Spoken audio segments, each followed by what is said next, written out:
మీరే మమ్మలను నీ యొక్క వాక్యం చేత బలపరచమని కోరుతూ సమస్త మహిమ గంట ప్రభావం మీకు ఆరోపిస్తూ యేసునామం పేరిట ప్రార్థిస్తున్నాను తండ్రి, ఆమేన్. ప్రియులారా, ఈ దినము మనము ధ్యానం చేయబోతున్నటువంటి అంశము సాత్వికము. ఏంటిది? సాత్వికము. పోయిన వారం సమాధానం, ఈ వారం సాత్వికము. సాత్వికులు ధన్యులు, వారు భూలోకమును స్వతంత్రించుకుందరు. భూలోకాన్ని స్వతంత్రించుకునేటువంటి వారి యొక్క స్థితి, వారి యొక్క మనస్సు, వారి యొక్క ఆలోచన ఎలా ఉంటుంది అనే మాట ఒక్క మాటలు ఇక్కడ ఏం చెప్పాడంటే, సాత్వికులు ధన్యులు, వారు భూలోకమును స్వతంత్రించుకుందరు. సాత్వికం అంటే ఏంటి? సాత్వికం అంటే ఏంటి? వేరే బైబిల్లో ఏం రాశాడంటే, సాత్వికులు అనే మాటకి ఆ బైబిల్లో రాయబడిన అర్థం ఏంటంటే సాధు గుణం కలిగిన వారు అని రాశాడు. ఏం రాశాడు? సాధు గుణం. సాధు గుణం అంటే సాధువులు అనుకుంటాం. ఓకే, సాధువులు అంటే యాకోబు గురించి ఏమని రాశారు? యాకోబు గుడారంలో ఉంటున్నాడు, గొర్రెలు కాసుకునేవాడు, సాధువు. ఏసావు వేటగాడు. వేటాడి మృగాన్ని వేటాడి దాని రక్తం కళ్ళ చూసి చేసుకొస్తాడు, దాన్ని వండి ఆహారం సిద్ధపరుస్తాడు. మరి యాకోబు ఏంటి? యాకోబు సాధువు అంటే ఇంట్లోనే ఉండేవాడు అనమాట. అంటే ఇంట్లోనే ఉండేవాడు అంటే పని పాట లేనివాడని కాదు, ఇంట్లోనే చిన్న చిన్న పనులు చేస్తా అలా ఉండేటువంటి వాడు. యాకోబే కాదు సాధువు, దావీదు కూడా సాధువు. దావీదు ఏం పని చేస్తున్నాడు? గొర్రెలు కాసుకునేవాడు. వాళ్ళ అన్నలందరూ కూడా రకరకాల పనులు చేస్తుంటే సమూయేలు వచ్చి అడుగుతాడు, ఇంకెవరన్నా ఉన్నారయ్యా నీ కొడుకులంటే? కడసారి వాడు ఒకడు ఉన్నాడు, వాడు ఇప్పుడు ఎక్కడున్నాడు? వాడు గొర్రెలు కాసుకోవడానికి బయటికి పోయాడు. వాడు సాధువు కలిగినటువంటి వాడు, సాధువు అయినటువంటి మనసు. సాధువు అనేటువంటి మాట ఏం తెలియజేస్తుందంటే ఒక మనసుని తెలియజేస్తుంది. సాధువు అనేటువంటిది ఒక మనసుని తెలియజేస్తుంది. మరి సాధువు లేదా సాత్వికము అనేటువంటి మనసు కలిగినటువంటి వాళ్ళని చూసినప్పుడు సాధారణంగా అందరూ ఏమనుకుంటారంటే, వాడొక బలహీనుడు అనుకుంటారు. ఏమనుకుంటారు? బలహీనుడు, పని చేయలేని వాడు, పని చేయలేకుండా ఉంటున్నాడు, బలం లేనివాడు అని అనుకుంటారు. సాధారణంగా ఎవరైనా సాత్వికులుగా కనిపిస్తే వాళ్ళని అంచనా వేసే విషయంలో ఇలా అనుకుంటారు. ఏమనుకుంటారు? బలహీనులు అని అనుకుంటారు అన్నమాట. కానీ మరి సాత్వికం అనేటువంటిది ఆత్మీయమైనటువంటి విషయంలో మనం చూసినప్పుడు, ఆత్మీయమైనటువంటి విషయంలో సాత్వికం అనేటువంటి దాన్ని చూసినప్పుడు అది గొప్ప ఆత్మబలం. సాత్వికం అనేటువంటిది ఏంటిది? ఒక గొప్ప ఆత్మబలం. ఇంకా మనం చెప్పాలంటే అది దేవునికి ఉన్నటువంటి లక్షణం. అది దేవుని కుమారుడు ప్రభువైనటువంటి యేసుక్రీస్తు వారికి ఉన్నటువంటి ఒక గొప్ప లక్షణం అన్నమాట. కాబట్టి సాధువు అనేటువంటి విషయాన్ని లేదా సాత్వికం అనేటువంటి విషయాన్ని మనము కొన్ని నిమిషాలు ఈ దినము ధ్యానం చేస్తూ ఉన్నాం. మరి అది ప్రభు గుణం కనుక అది ప్రభు వారి యొక్క గుణగణాల్లో నుంచి చూద్దాం. చూడండి, మత్తయి సువార్త 11వ అధ్యాయము 28, 29, 30 వచనాలని మనం చూసినప్పుడు ఏమనుంది అక్కడ వాక్యంలో? ప్రయాసపడి భారము మోసుకొనుచున్న సమస్త జనులారా, నా యొద్దకు రండి, నేను మీకు విశ్రాంతి కలుగజేతును. నేను సాత్వికుడను, దీన మనసు గలవాడను. కాబట్టి ప్రభు వారి యొక్క గుణగణాల్లో ఏం కనిపిస్తుందంటే, ఆయన సాత్వికుడు, దీన మనస్సు కలిగినటువంటి వాడు. ప్రభువారు సాత్వికుడు, దీన మనస్సు కలిగినటువంటి వాడు అనే మాటను మనం ఇక్కడ చూస్తూ ఉన్నాం. ప్రియులారా, ఒకసారి మనము 5వ అధ్యాయంలోనికి వద్దాం. మత్తయి సువార్త 5వ అధ్యాయము 3, 4, 5 వచనాలు చదువుదాం. ఎందుకంటే 3వ వచనంలో ఏం చూస్తున్నామంటే దీనత్వాన్ని గురించి చూస్తున్నాం. ఏంటిది? ఆత్మ విషయమై దీనులైన వారు, దీనత్వం అనేటువంటి మాట చూస్తున్నాం. 4వ వచనంలో దుఃఖపడువారు ధన్యులు, దుఃఖాన్ని గురించి చూస్తున్నాం. ఏం చూస్తున్నాం? దుఃఖాన్ని గురించి చూస్తున్నాం. 5వ వచనంలో సాత్వికులు ధన్యులు వారు భూలోకమును స్వతంత్రించుకొందురు. కాబట్టి ఇక్కడ 3 విషయాలు మనం చూస్తున్నాం: దీనత్వము, దుఃఖము, సాత్వికము.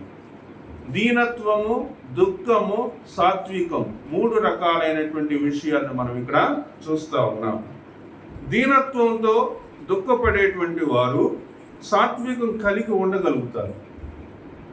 3 వచనాలను కలిపి మనం అర్థం చేసుకుంటే దీనత్వంతో దుఃఖపడుతూ ఉండేటువంటి వారు సాత్వికం కలిగి ఉంటారు. కాబట్టి సాత్వికం అనగానే లేకపోతే సాత్వికం అంటే దీనత్వం కలిగి దుఃఖంతో దేవుణ్ణి ఆశ్రయించేటువంటి వారు. సాత్వికులు అని చెప్పాలి అంటే ఒక్క మాట కాదు, ఆ సాత్వికత అనేటువంటి విషయాన్ని కొద్దిగా మనం ఆలోచిస్తూ చూస్తే ఏముండాలి చెప్పండి? దీనత్వం కలిగి దుఃఖంతో దేవుణ్ణి ఆశ్రయించేవాడు. ప్రతి విషయానికి, ప్రతి అవసరతకు, ప్రతి విషయానికి మనం ఏం చేయాలి అంటే దీనత్వంతో, దుఃఖంతో, దీనత్వం కలిగి దుఃఖంతో మనం ఏం చేయాలి? దేవుణ్ణి ఆశ్రయించాలి. కానీ ఈ విషయంలో చాలామంది పొరపడతారు. నేనేం చెప్పానంటే దీనత్వంతో, దుఃఖంతో, దీనత్వం కలిగి దుఃఖంతో దేవుణ్ణి ఆశ్రయించాలని చెప్పాను కదా. ఈ దుఃఖం అనేది ఒక్కటే పట్టుకుంటారు వాళ్ళు. చర్చికి వచ్చిన కాడ నుంచి ఏడుస్తూనే ఉంటారు. ఎప్పుడైనా చూసారా మీరు? ప్రార్థన చేయమంటే ఏడుపు, ఎప్పుడు ఏడుస్తూనే ఉంటారు. అంటే మరి వాక్యంలో ఎలా ఉంది కదా అంటే అది నిజ జీవితంలో కూడా ఉండాలి. గుణం అని చెప్తున్నాను నేను, యాక్టింగ్ అని చెప్పట్లేదు. గుణం అనేటువంటిది ఒక్కరోజు చర్చికి వచ్చినప్పుడు మాత్రమే బయటపడదు. ప్రతిరోజు ఎవ్రీడే లైఫ్లో కూడా అది మనకి బయటపడుతుంది. కాబట్టి ఇక్కడ మనం ఏం చూస్తున్నామంటే చూస్తా ఉన్నాం? దీనత్వము కలిగి దుఃఖపడుచు దేవుణ్ణి ఆశ్రయించేటువంటి స్థితి సాత్వికాన్ని మనకి తెలియజేస్తూ ఉంది. ప్రభు వారి యొక్క గుణగణాలు మనం చూసాం కదా. మత్తయి సువార్త 11, 28, 29, 30 వచనాల్లో ఆయన సాత్వికుడు, దీన మనస్సు కలిగినటువంటి వాడనేటువంటి విషయాన్ని మనం చూస్తూ ఉన్నాం. ఇంకొక చోట అపోస్తలుడైనటువంటి పౌలు కూడా క్రీస్తు ప్రభు వారి యొక్క దీనత్వాన్ని గురించి మాట్లాడుతూ ఉన్నాడు. అది కూడా చూద్దాం. చూడండి, కొరింథీయులకు రాసిన 2వ పత్రిక 10వ అధ్యాయము 1వ వచనాన్ని మనం చూస్తే, కొరింథీయులకు రాసిన 2వ పత్రిక 10వ అధ్యాయము 1వ వచనము, మీ ఎదుటనున్నప్పుడు మీలో అనుకువ గలవాడనైనట్టు, ఎదుట లేనప్పుడు మీ ఎడల ధైర్యము గలవాడనైనట్టు పౌలను నేను యేసుక్రీస్తు యొక్క సాత్వికమును మృదత్వమును బట్టి మిమ్మును వేడుకొనుచున్నాను. కాబట్టి ఇక్కడ అపోస్తలుడైనటువంటి పౌలు 2 విషయాలు తాను పాటిస్తున్నటువంటి, 2 విషయాలు ప్రభు దగ్గర నుంచి నేర్చుకున్నటువంటి విషయాలుగా మనం చూస్తూ ఉన్నాం. ఒకటేంటంటే అణుకువ గలవాడనైనట్టు, రెండవది ధైర్యము గలవాడనైనట్టు. సాత్వికం అనేటువంటి విషయాన్ని మనం చెప్పేటప్పుడు ఈ గుణాలు మనకి కనిపించాలి. ఏ గుణాలు అవి చెప్పండి? అణుకువ కలిగినటువంటి వాడు. అణుకువ అనేటువంటి విషయం కనిపించాలి. రెండవది ఏం కనిపించాలి? ధైర్యము కనిపించాలి, ధైర్యం. తర్వాత సాత్వికము, మృదుత్వము. మృదుత్వం అంటే ఏంటిది? మృదువైనటువంటి మాట ఏం చేస్తుంది? కోపమును చల్లార్చును. కాబట్టి ఆ మాటలు ఏం చేయాలంటే కోపాన్ని చల్లార్చేటువంటి మాటలుగా ఉండాలి. ఒక్కొక్కళ్ళు మాట్లాడుతూ ఉంటే కోపం పెరిగిపోతా ఉంటుంది కదండి, అవునా కాదు? ఒక్కొక్క సహోదరి మాట్లాడుతూ ఉంటే, ఒక్కొక్క సహోదరుడు మాట్లాడుతూ ఉంటే కోపం తగ్గాలి. నిజంగా వాళ్ళ కనుక సాత్వికం అనేటువంటి మనసు ఉంటే ఏమవ్వాలి? కోపం ఏమవ్వాలి? తగ్గాలి. కానీ వాళ్ళు మాట్లాడుతుంటే నీకు కోపం పెరిగిపోతుంది అనుకోండి, లేదా వాళ్ళకే కోపం పెరిగిపోతూ ఉందనుకోండి మాటల్లో, అప్పుడు మనం ఏమర్థం చేసుకోవాలి? వాళ్ళకేం లేదు, మృదుత్వం అనేటువంటిది లేదు. మృదుత్వం అనేటువంటిది ఎవరికి ఉంది? మృదుత్వం అనేటువంటిది ఇక్కడ ప్రభు వారిలో ఉంది. ప్రభు వారి యొక్క మాట ఏమవుతుంది? కోపాన్ని చల్లారుస్తుంది అనేటువంటి మాట మనం అర్థం చేసుకుంటా ఉన్నాం.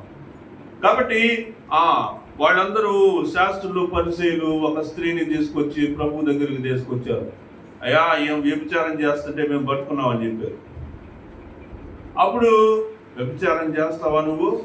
ఎంత ధైర్యం! ఇశ్రాయేలు కుమార్తెల్లో పుట్టిందానివి, వ్యభిచారం చేయొచ్చా నువ్వు అని లాభ్యకల ప్రభు వారు. సరే, మోషే చెప్పాడు కదా, మీకు నచ్చినట్టు చేసుకొని తీసుకురండి, నేను కూడా ఒక రాయేస్తానని అనలేదు. ఏం చేశాడు? ఆయన ఏమీ మాట్లాడిన వాళ్ళతోటి, అయ్యా మా గ్రంథంలో, ధర్మశాస్త్రంలో ఈ వ్యభిచారం అందుకు పట్టబడిన స్త్రీని రాళ్లతో కొట్టమని ఉంది కదా, నువ్వేం చెప్తావు అని అడిగారు ప్రభు. అప్పుడు ఆయన ఏమో వ్రాయుచుండెను అనే ఒక చిన్న మాటతోటి రాసి, మీలో తప్పు లేనివాడు మొదట ఆయన మీద రాయేయమని చెప్పాడు. అది మృదువైనటువంటి మాట. ఏంటది? మృదువైనటువంటి మాట. సాత్వికము కలిగినటువంటి వారికి మృదువైనటువంటి మాటలు పలికేటువంటి స్థితి కనిపిస్తుంది అన్నమాట. వాళ్ళ మాట తీరులో ఏం కనిపించాలి? మృదుత్వం అనేటువంటిది కనిపించాలి. మరి సాత్వికులైనటువంటి వారిని గురించి, సాత్వికమును గురించి ఈరోజు మనం నేర్చుకుంటా ఉన్నాం. సాత్వికం అనేటువంటి విషయాన్ని మనం చూస్తూ ఉన్నాం కనుక ఈ యొక్క వచనాన్ని మనము చదువుతా ఉన్నాం. ఇంకా కనుక మనం ప్రభు జీవితాన్ని గమనించి మనం చూస్తే సాత్వికం అంటే ఏంటో అనేటువంటి విషయాన్ని మనం నేర్చుకోగలుగుతాం. సాత్వికం అనేటువంటి విషయాన్ని మనం కొద్దిగా ఆలోచిస్తే, సాత్వికం సైతానికి, పాపానికి వ్యతిరేకంగా, సాత్వికం అనేది ఏం చేస్తుంది? సైతానికి, పాపానికి రెండిటికి వ్యతిరేకంగా సత్యం పక్షాన బహు బలంగా పోరాడేటువంటి ఆత్మీయమైనటువంటి వ్యక్తిత్వం. కొద్ది కష్టంగా ఉందా ఆలోచించడానికి? ఏం లేదు. సాత్వికం అనేటువంటిది పాపానికి, తర్వాత సైతానికి, పాపానికి వ్యతిరేకంగా ఉండి ఏం చేస్తుంది? సత్యం పక్షాన ఉంటుంది. సాత్వికం సైతానికి, పాపానికి వ్యతిరేకంగా ఉంటుంది. ఎవరి వైపున ఉంటుంది? సత్యం పక్షాన ఉంటుంది. ఆ విషయాన్ని మనము గుర్తుపెట్టుకోవాలి. ఒకవేళ అలాంటి వచనాలే మనం చూడాలనుకుంటే ఎఫెసీయులకు రాసిన పత్రిక 6వ అధ్యాయంలో మీరు దేవుడిచ్చేటువంటి సర్వాంగ కవచాన్ని ధరించండి అని చెప్తారు కదా. సో ఆ సర్వాంగ కవచం అనేటువంటి విషయాన్ని మనం ఆలోచిస్తే సరిపోతుందని నేను మీకు తెలియజేస్తా ఉన్నాను. కాబట్టి దేవుడు మనల్ని ఎలాంటి పరిస్థితుల్లో ఉంచినా, ఒకసారి మీకున్నటువంటి పరిస్థితులు, మీకున్న స్థితిగతులను ఆలోచించుకోండి.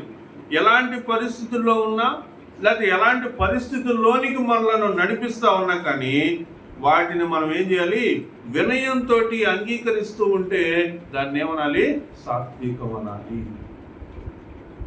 ఏ పరిస్థితిలోకి మనల్ని తీసుకెళ్తున్నా దేవుడు దాన్ని మనం ఏం చేయాలి? ఒప్పుకోవటం, అంగీకరించటం అనేటువంటి విషయాన్ని సాత్వికతను తెలియజేస్తా ఉంది. నేను ఎందుకు ఇలాంటి స్థితిలో ఉన్నాను, నా జీవితం ఎందుకు ఇలా ఉంది అని నేను ఆలోచించుకునేటువంటి క్రమంలో నేనేం ఆలోచించాలంటే, దేవుడు నన్ను ఈ స్థితిలో ఉంచినందుకు కూడా ఆయనకి వందనాలు, ఆయన నన్ను ఈ స్థితిలో ఉంచినంత వరకు నేను ఉంటాను అనేటువంటి స్థితి మనకు రావాలన్నమాట. దేవుడు మనల్ని ఎలాంటి పరిస్థితుల్లో ఉంచాడో, లేకపోతే ఎలాంటి పరిస్థితుల్లో నడిపిస్తున్నాడో మనం ఆలోచించుకొని దానికి ఏం చేయాలంటే వినయమైనటువంటి మనసుతోటి దాన్ని మనం అంగీకరించాలి. నాకెందుకు ప్రభువా ఇలాంటి పరిస్థితి తీసుకొచ్చావు, నన్ను ఎందుకయ్యా ఇలా ఉంచావు, నాకెందుకయ్యా ఇన్ని సంవత్సరాలకైనా పిల్లల్ని ఇవ్వలేదు, నాకెందుకయ్యా ఈ ఉద్యోగం ఇవ్వలేదు, నాకెందుకయ్యా ఇలాంటి బాధలు ఉన్నాయి అనేటువంటి పరిస్థితిని మనం ఆలోచించుకొని మనం దేవుని వైపు ఉగ్రులమైనటువంటి స్థితి రాకూడదు. ఎంత బాధ కలిగినా కానీ దానికి మనం ఏం చేయాలి? వినయంతో దాన్ని అంగీకరించటాన్ని, వినయంతో దాన్ని ఒప్పుకోవటాన్ని మనం ఏమన్నారంటే సాత్వికం అనేటువంటి మాట అన్నారు. తర్వాత దేవుని కోసం బాధలు అనుభవించటానికి లేదా వాటిని సమ్మతించటానికి ఇంకా కొన్ని పరిస్థితులు ఇలా వస్తాయి. ఏంటవి? హేళన చేయటం, అవమానించటం. సో ఇవన్నీ కూడా మనకు జరుగుతున్నాయి అంటే మనం వాటన్నిటిని అనుభవిస్తున్నామంటే వెనుక ఏముందో చెప్పండి? మనకి ఏముంది? సాత్వికం ఉందని గుర్తుపెట్టుకోవాలి.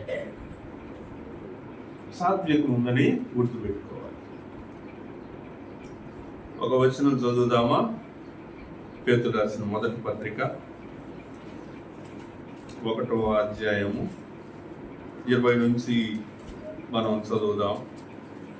ఆయన జగత్తు పునాది వేయబడక మునిపే నియమింపబడిన గాని తన్ను మృతుల్లో నుండి లేపి తనకు మహిమనిచ్చిన దేవుని ఎడల తన ద్వారా విశ్వాసులైన వారి నిమిత్తం కడవరి కాలమందు ఆయన ప్రత్యక్షపరచబడెను. కాగా మీ విశ్వాసము నిరీక్షణయు దేవుని యందు ఉంచబడి ఉన్నది. మీ విశ్వాసమును నిరీక్షణయు దేవుని యందు ఉంచబడి ఉన్నది. కాబట్టి మన యొక్క విశ్వాసము, నిరీక్షణ దేవుని యందు ఉంచబడి ఉన్నవి అనేటువంటి విషయాన్ని గుర్తుపెట్టుకోవాలి. మనకి కలిగేటువంటి శ్రమలు, శోధనలు, ఇరుకులు, ఇబ్బందులు వాటన్నిటినీ మనం ప్రశ్నించుకొని చూసినప్పుడు నా యొక్క ఏం కనిపించాలి? సాత్వికం అనేటువంటిది కనిపించాలి. కాబట్టి దేవుని చిత్తానికి, ఆయన ద్వారా మనం నడిపింపబడటానికి మనం ఏం చేయాలంటే కలిగేటువంటి శ్రమలన్నింటినీ భరించేటువంటి వారిగా మనము ఉండాలి. ప్రభు వారు కూడా ఏం చెప్పారు? తండ్రి, నీ చిత్తమైతే ఈ గిన్నె తొలగించు, అయినా నా చిత్తము కాదు. చూడండి ఒకసారి మత్తయి సువార్త 26:39 వచనం చూద్దాం. కొంత దూరం వెళ్ళి సాగిలపడి, నా తండ్రి, సాధ్యమైతే ఈ గిన్నె నా యొద్ద నుండి తొలగిపోనిమ్ము, అయినను నా ఇష్ట ప్రకారము కాదు, నీ చిత్తమే కానిమ్మని ప్రార్థించాను. కాబట్టి పరిస్థితులు మీదకు వచ్చినప్పుడు, సమస్యలు మీదకు వస్తూ ఉన్నప్పుడు, అది నేను అనుభవించవలసిందే అనేటువంటి స్థితి నా మీదకు వచ్చినప్పుడు దాన్ని నేను ఎలా అంగీకరించాలి? సాత్వికముతోటి అంగీకరించాలి. నా వద్దు ప్రభు, ఇది తీసేయి నాయన, ఇది తీసేయి, నేను తట్టుకోలేకపోతున్నాను, తీసేయి అని చెప్పేసి నేను అనకూడదు. ప్రభు, ఒకవేళ ఇలా జరగటం నీ చిత్తమే అయితే, ప్రభు ఇలాంటి పరిస్థితి నా మీదకి రావటం నీ చిత్తమే అయితే దాన్ని కొనసాగించు అని మనం ఎప్పుడైతే ఒప్పుకుంటామో దేవుడు మనకు దానికి కావలసినటువంటి ప్రతిఫలాన్ని మనకు దయచేస్తాడు. కాబట్టి ఈ గుణాలు కలిగినటువంటి వారు, ఒకవేళ ఇప్పటి వరకు నేను చదివినటువంటి గుణాలు, ప్రభువులో ఉన్నటువంటి గుణాలు, ఆయన శిష్యుడైనటువంటి పౌలు మరి దాన్ని పాటించినటువంటి గుణాలు, ఈ గుణాలు కనుక ఒకవేళ మనకు ఉన్నట్లయితే మనం ఏం అర్థం చేసుకోవాలో తెలుసా? ఈ భూమి మీద ఆధ్యాత్మికంగా మనం ఎంతో బలవంతులం అనే విషయాన్ని గుర్తుపెట్టుకోవాలి. ఎప్పుడైనా మనం సాత్వికం అనేటువంటి విషయాన్ని చూసినప్పుడు నలిగిన మనస్సు కలిగినటువంటి వారు, దీనులైనటువంటి వారు అనే మాటలే బయటకు వస్తున్నాయి. కానీ సాత్వికం కలిగినటువంటి వారికి ఉన్నటువంటి ఒక గొప్ప విషయం ఏంటంటే వాళ్ళు ఆధ్యాత్మికంగా చాలా బలవంతులనే విషయాన్ని మనం గుర్తుపెట్టుకోవాలి. ఈ లోకంలోనే కాదు, రాబోయేటువంటి లోకంలో కూడా వాళ్ళకి వారసత్వం అనేటువంటి దేవుడు ఇస్తాడు. అందుకే ముందు మనం ఏం చదివాం? సాత్వికులు ధన్యులు, వారు భూలోకమును స్వతంత్రించుకుంటారు. కాబట్టి భూలోకాన్ని స్వతంత్రించుకునేటువంటి శక్తి మనకి ఎప్పుడు వస్తుందంటే ఆ సాత్వికమును మనం కలిగి ఉన్నప్పుడు. సాత్వికం అనేటువంటి విషయము చాలా చాలా గొప్ప విషయంగా మనము తెలుసుకుంటా ఉన్నాం. దేవుడు ఈ భూలోకాన్ని సాత్వికమైనటువంటి మనస్సు కలిగిన వారికే ఇస్తాడు.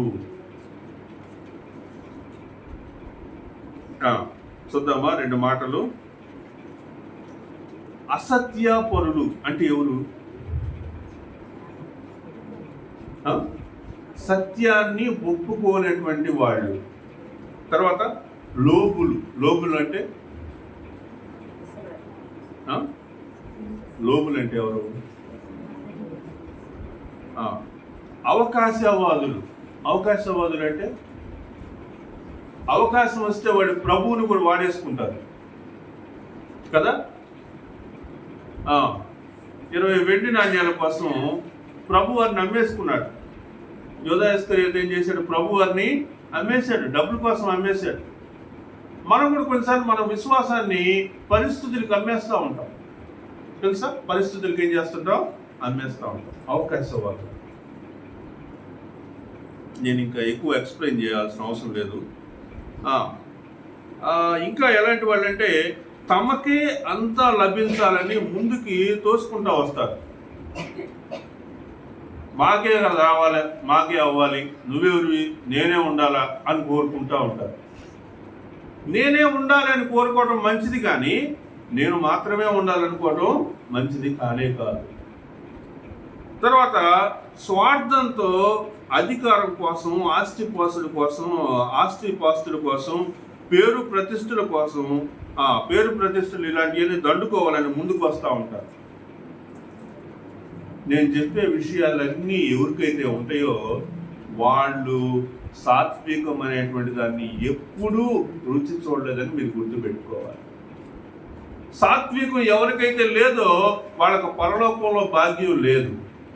సాత్వికం ఎవరికైతే లేదో వాళ్ళు భూలోకాన్ని స్వతంత్రించుకోరు అని మీరు గుర్తుపెట్టుకోవాలి. ఎందుకు ఈ భూలోకాన్ని స్వతంత్రించుకోవడం? వాక్యంలో ఏం చెప్పాడు? ఈ లోకాన్ని అయినా కానీ అందులో ఉన్నటువంటి వాటిని ఏనైనా కానీ మీరు ప్రేమించొద్దు, ఆశ్రయించొద్దు, వాటి వైపు మళ్ళు కొనవద్దు. ఇలాంటి విషయాలు మనం ఎన్నో చదివాం కదా. మరి ఇక్కడ ప్రత్యేకంగా సాత్వికులు ధన్యులు, వారు భూలోకాన్ని స్వతంత్రించుకుంటారు అనే మాట చెప్పటం ఏంటి? మనం అసలు ఈ లోకంలోనే ఉండమే, మనం యాత్రికులము పరదేశులము అనేటువంటి మాటతోటి కదా మనం ముందుకెళ్తా ఉంటాము. మరి యాత్రికులు పరదేశులమైనటువంటి వాళ్ళము, ఈ లోకంలో మనం ఉండము, ఈ విషయాలన్నీ తెలిసినప్పుడు మరి ఎందుకని సాత్వికులు ధన్యులు, వాళ్ళు భూలోకాన్ని స్వతంత్రించుకుంటారు అనే మాట చెప్పారు అంటే మనకి 2 జీవితాలు ఉంటాయి కదా. ఒక జీవితం ఎక్కడ ఉంది? భూలోకం, ఈ భూలోక జీవితం. రెండో జీవితం ఎక్కడ ఉంటుంది? పరలోకంలో ఉంటుంది. పరలోకం అంటే ఎక్కడ? పరలోకం అంటే ఎక్కడ చెప్పండి. పైన మీరు ప్రకటన గ్రంథం చదివితే ప్రకటన గ్రంథంలో ఏముందంటే నూతన యెరూషలేము అనేటువంటి ఆ పరిశుద్ధ పట్టణము పైనుంచి ఏమవుతుందంటే దిగి వస్తుంది అని ఉంది. ఏముంది? దిగి వస్తుంది అంటే మన మధ్యకు వస్తుంది అని అర్థం. ఈ భూమి ఏం అవ్వదు, గుర్తుపెట్టుకోండి. ఈ భూమి ఇట్నే ఉంటుంది, యుగ యుగాలైనా ఇలానే ఉంటుంది. దేవుడు తన స్వహస్తాలతో తయారు చేసిన ఈ భూమిని ఆయన నాశనం చేస్తాడు అనుకుంటున్నారా? ఈ 37వ కీర్తన మీరు క్లియర్గా చదవండి. సాత్వికులు ఎవరు, సాత్వికులు కాని వారెవరు అనే విషయాలు మీరు క్లియర్గా అర్థం చేసుకోవడానికి వీలవుతుంది. నేను సాత్వికం అనేటువంటిది పొందటం ఎలా అనే విషయాన్ని చెప్పి ముగించాలని ఆశపడతా ఉన్నాను.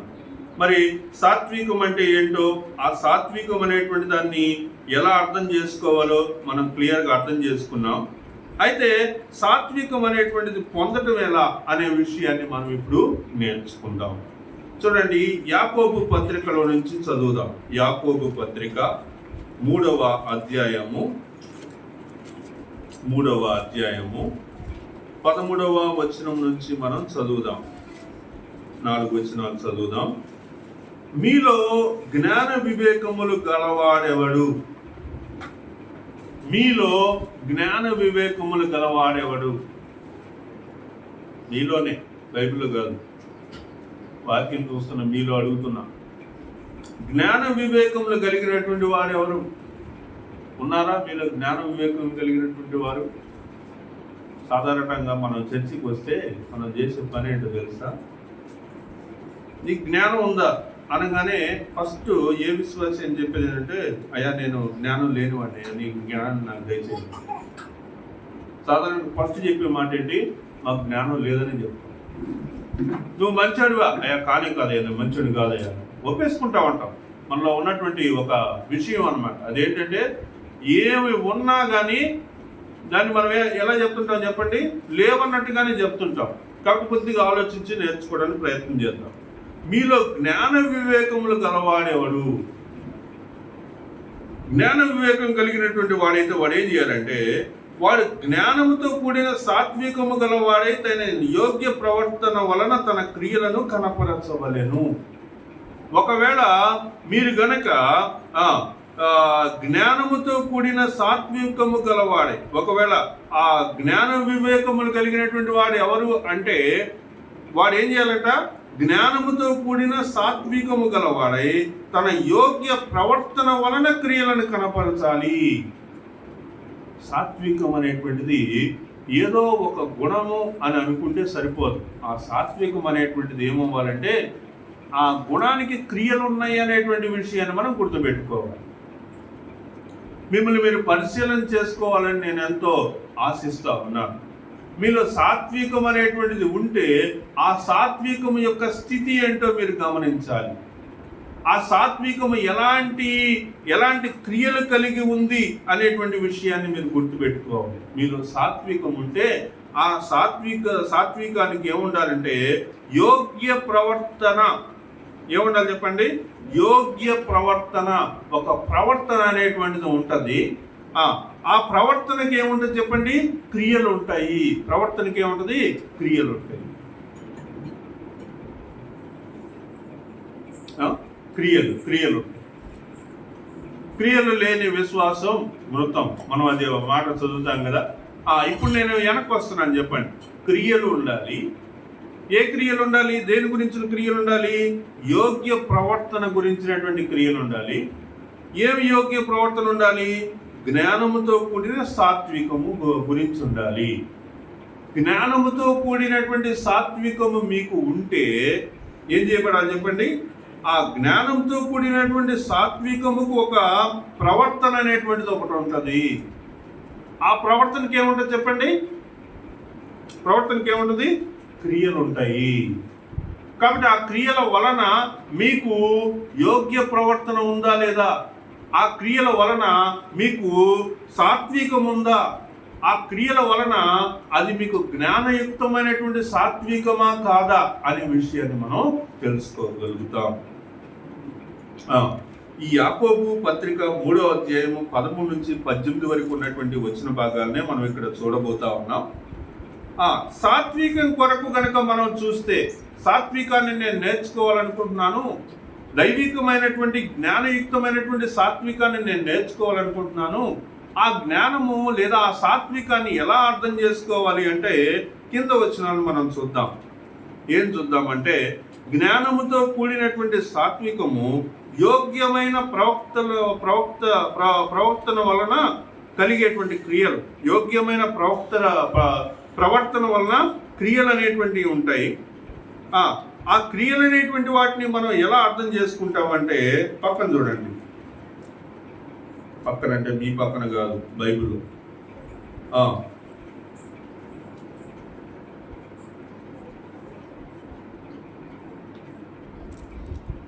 15వ వచనం. ఈ జ్ఞానము పైనుండి దిగివచ్చున్నది కాక భూ సంబంధమైనదియు ప్రకృతి సంబంధమైనదియు దయ్యముల జ్ఞానము వంటిది ఉన్నది. ఎలయనగా మత్సరమును వివాదమును ఎక్కడ ఉండునో అక్కడ అల్లరియు నీచ కార్యములను ఉండును. అయితే పైనుండి వచ్చు జ్ఞానము మొట్టమొదట ఎలా ఉండాలి చెప్పండి? పవిత్రమైనదై, ఆ తర్వాత మొదట పవిత్రమైనది, తర్వాత సమాధానకరమైనది, ఆ తర్వాత మృదువైనది, ఆ తర్వాత సులభముగా లోబడినది, కనికరముతోనూ మంచి ఫలముతోనూ నిండుకొనినది, పక్షపాతమైనను వేషధారణ అయినను లేనిది అయి ఉండాలి. అర్థమైందా నేను చెప్పిన మాట? మా వింటున్నారా? వాక్యం వింటున్నారా?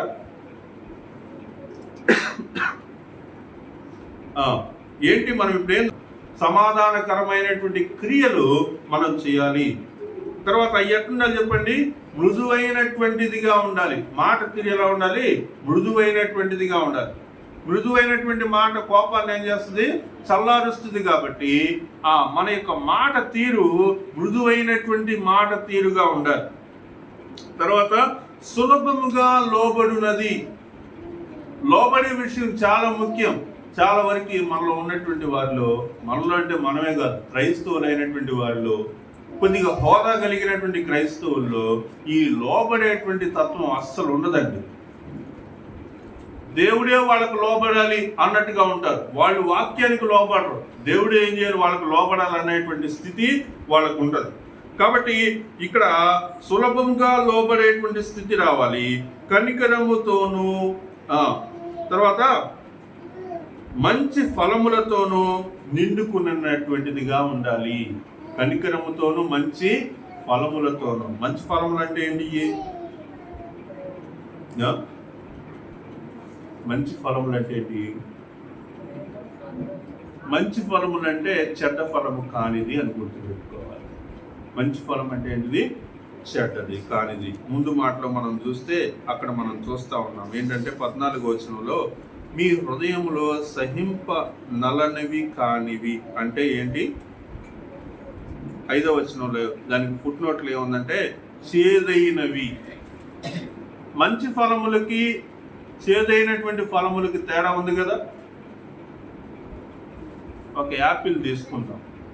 యాపిల్ తీయగా ఉంటుందా చేదుగా ఉంటుందా? తీయగా ఉంటుంది. ఒకవేళ మీరు యాపిల్ని నోట్లో పెట్టుకుంటే అది చేదుగా ఉందనుకోండి, అప్పుడు మీరు ఆ యాపిల్ని తింటారా పారేస్తారా?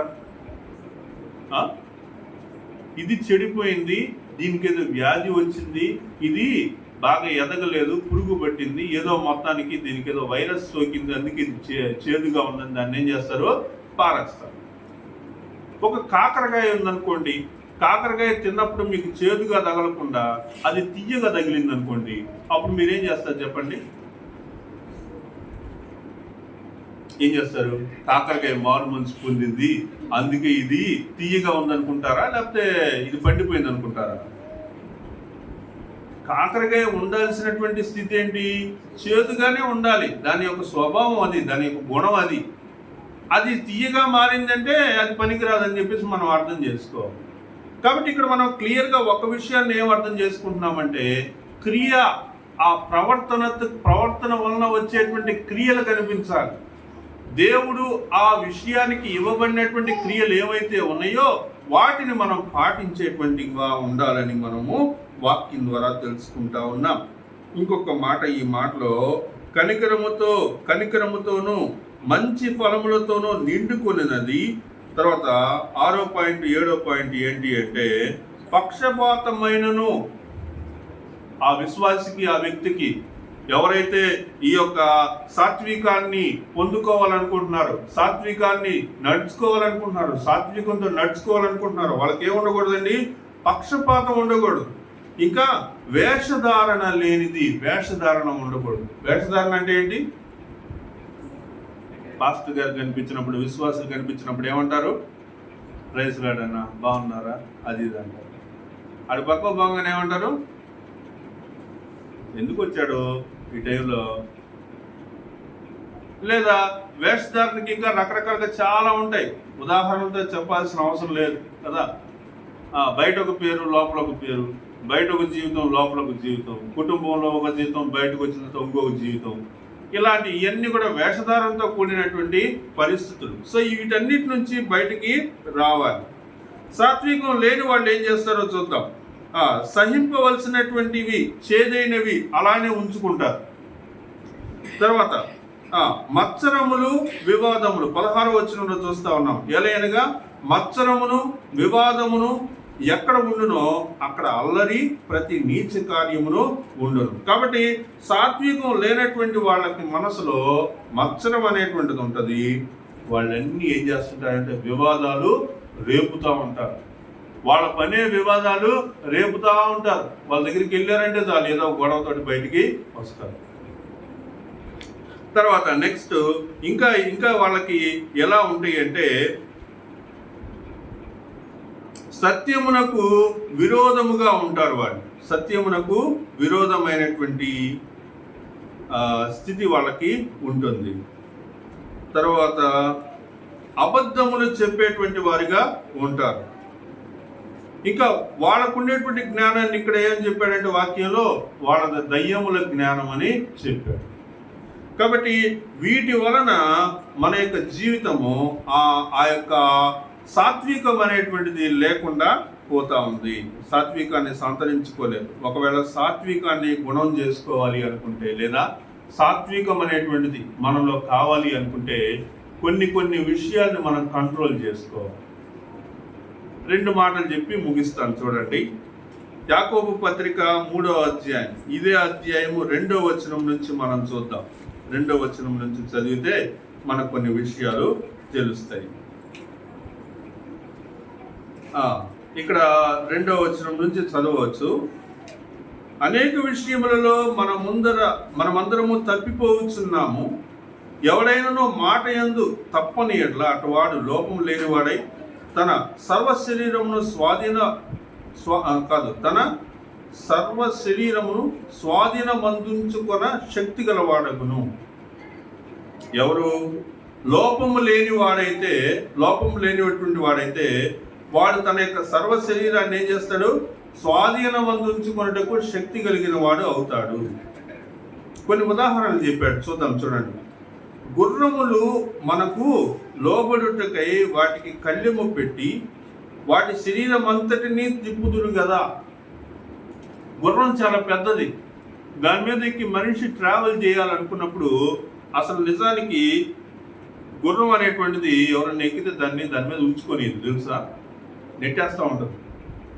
అందుకని అసలు ఈ గుర్రాన్ని స్వారీ చేయటం అనేటువంటిది ఒక ప్రత్యేకమైనటువంటి ఇదన్నమాట కదా.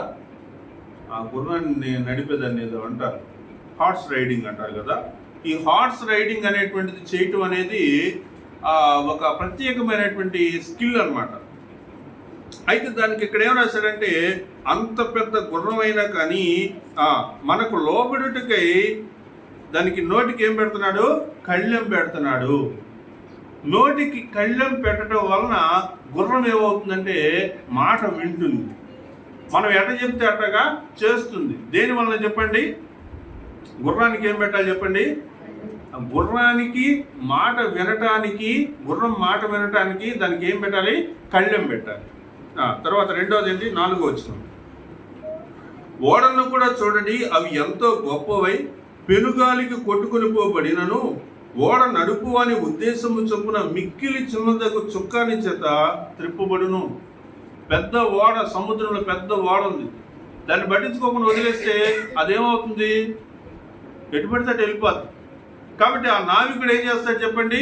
దానికి ఒక చిన్న చుక్కాన్ని పెడతాడు, వెనక పెట్టి ఆ చుక్కాన్ని ఎటు తిప్పితే ఆ పెద్ద ఓడ సహితం అటు తిరుగుతూ ఉంటుంది.